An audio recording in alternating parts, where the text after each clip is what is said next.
Okay, greetings everyone. Welcome to Gerard Black in the Philippines with the truth. I'm going to welcome you to my channel. Welcome all my subscribers, my future subscribers, and my hey, let's check this dude out. All my peaches, my triggers, my scallywags, my commenters, each and every one, lovers, married and unmarried, and single, I should say. Welcome you to my channel. Well, it's no secret. You saw by the title of this one. Yeah, I'm cloud chasing. I'm looking for numbers. So what better way for me to get numbers is to go to the top dog, and that's Calvin Sunshine Shoulders.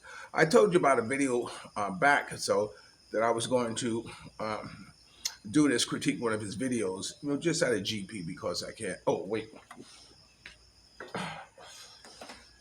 I'm out of uniform.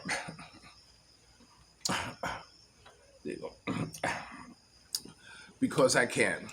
This video I'm going to talk about is one that he's talk about why foreign men are not marrying Filipino women, or about the decline of marriage, for foreigners.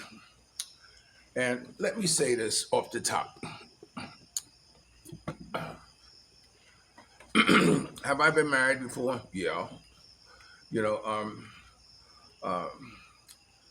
first, now I remember a time, I may be dating myself.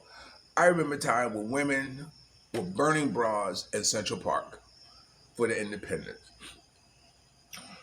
I remember when women marched for equal rights, equal pay. I remember when they were fighting for diversity in the workplace. I remember when they passed the Civil Rights Bill, um, you know, um, uh, to fight against discrimination and all that stuff. And it was actually, I believe Johnson actually did it to increase the lifestyle and well-being of Black people. But it didn't end up that way.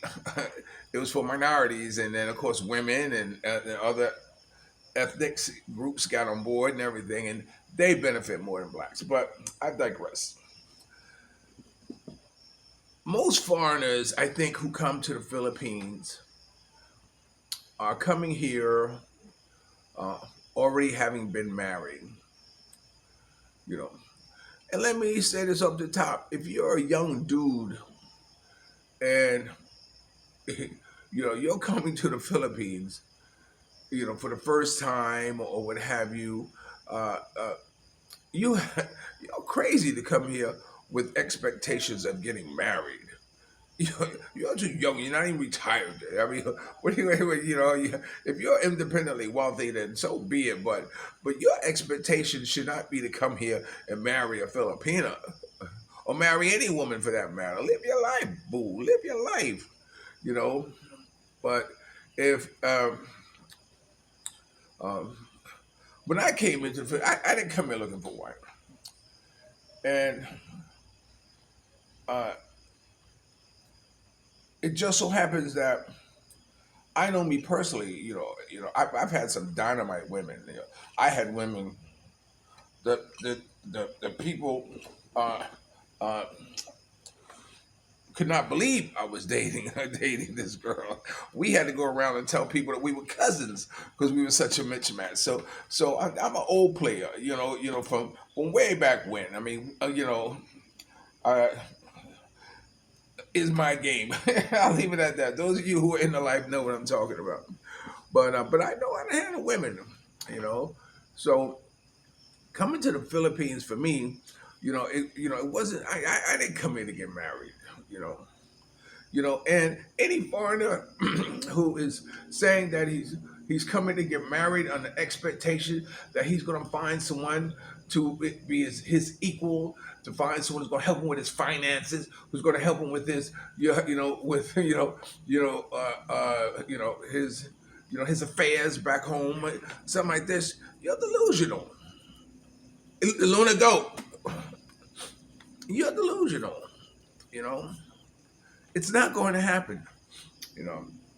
So, you go on a dating service and on these dating websites, which Luna, I don't want to see you. I don't want to knock down my camera. I don't want to see you scram, Sam. You know, um, who go on these dating apps and whatever. and what? Come here, Luna. Come here, Luna. This is my ugly dog. This is my ugly dog, Luna. You gonna speak? You gonna speak? You gonna speak to my people? You gonna speak? Talk to them, Luna. Luna, talk. Talk to them. You got something you want to say? You have something you want to say? Go ahead, say it. Go what? So what you want to say? What you want to say? What you want to say? Go talk. It's okay. Yeah, and tell them that. Yeah, Gerard Black in the Philippines is good. Thank you for joining. That's right. Don't forget to share. What else? What else? You know what I'm saying? Like, right? Well, you heard it from Luna. Don't forget to share, like, and subscribe. Okay. So, um, getting back on the dating apps, uh, uh, I did not come here to get married. You I came here to escape the U.S. actually, and I was talking about young dudes. Young dudes got no business coming to the Philippines to get married. If you're an older dude, uh, you coming to the Philippines should be to find companionship, not to try to find, or uh, a care provider with benefits. Let's leave it at that because Calvin had said something like, "Oh, they say they make good wives because they take care of you." I forgot what he said, and he says he doesn't know if that was an insult or not to the Filipino. No, it's not an insult. Filipinos know, how to take care of someone. They've been taking care of their families. They have someone to take. Look, I'll tell you, my experience. There's nothing to give a Filipino more joy than knowing she's taking care of someone. You know.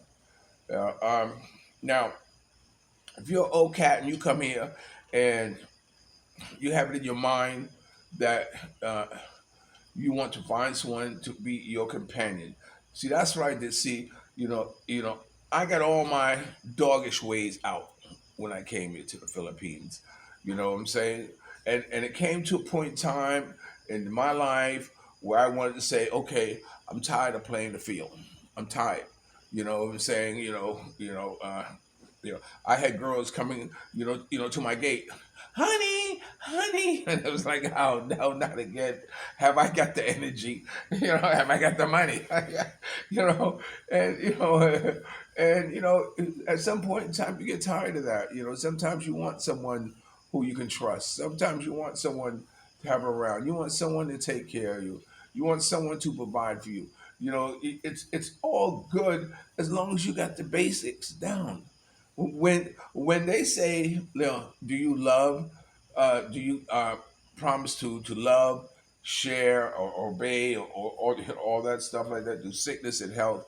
I remember at my wedding vows, they said, "Do you promise?" I said, "Wait." I said at my wedding vow, look at my video. I said, "I don't make promise. I will make a commitment," and that's what I did. I made a commitment to me, and that's what I would do.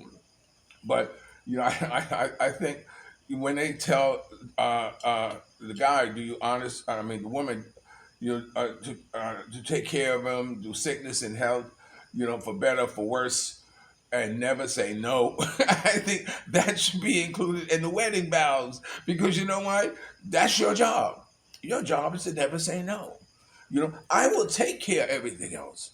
You know what I'm saying? Just be there for me when I need to have that one on one, when I need to have that closeness, when I need to have, to me, you know,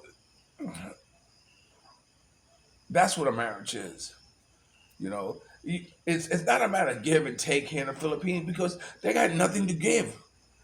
What are you gonna? You want her to bring something to the table. In the U.S., is what's she gonna bring to the table? Hey, what she got? She got a good job. She making more money than me. What you bringing to this table? Well, she's not bringing nothing to the table but herself. So you have to accept that as a self, you know. And for me to show I was down, I knew that I had to first overcome whatever baggage she was bringing to my table. And she was bringing baggage, let me tell you. I mean, she was,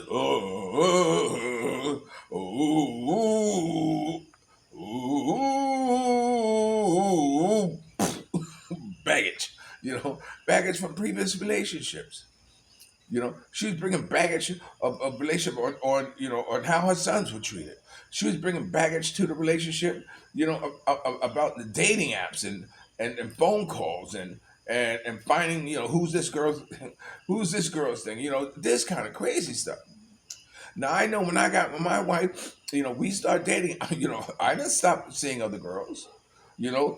I set time limits. I set months time limit. If we're still together here, okay. If we're still together 1 year, then you can move in like this because that means our relationship was progressing to that point.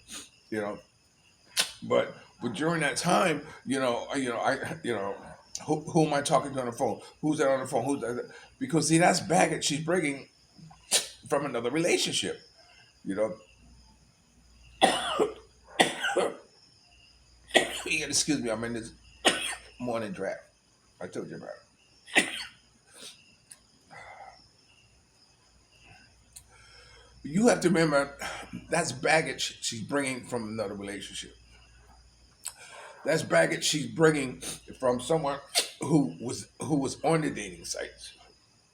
Who, when he walked in the room, she hide a phone or go out and talk or something like this. And that's all well and good. I know I have to do is win her trust. Because they're not going to trust you.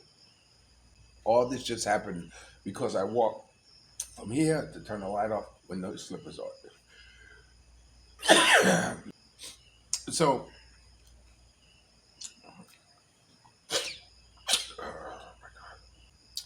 my goal became a matter of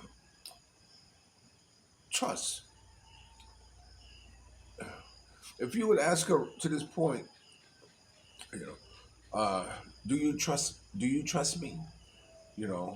At one time she'd say no, and I would say why? Why? Now, any answer that she gives after that question, she's giving from the baggage that she brought to the table that she's dumping on you. Because you're not giving her no reason, you know. But the reason of you being on a dating app is the reason why she won't trust you. That's it. So I know I had to, you know, leave my phone out. You know, I know that if something comes in and she sees a girl, I said, "Well, you want to text her? Text her." You know, if a girl asks me for something, or come somewhere, I say, "Yes, my wife and I can be there." You know, I know I always had to bend over backwards to prove to someone that I'm not who they think I am. So when they say it's not what you say, it's what you do, it's for real, man. You know, when you marry a woman and one that who has agreed. See one thing is that for all I know, you know, Mia's not on a dating site. I don't think she ever has. You know, so I don't have to worry. But I know sometimes I might glance at my phone and I see guys' heads or whatever. I'm not worried about that. I'm not going, who's that? Who's that? Who's that? Who's that? Who's that? Why? Why? It's going to be in a language I don't understand. So that's one reason I don't want to bother with it. But I know I had to build the trust once I chose her to be mine. Once I chose to give someone my all, I give them my all.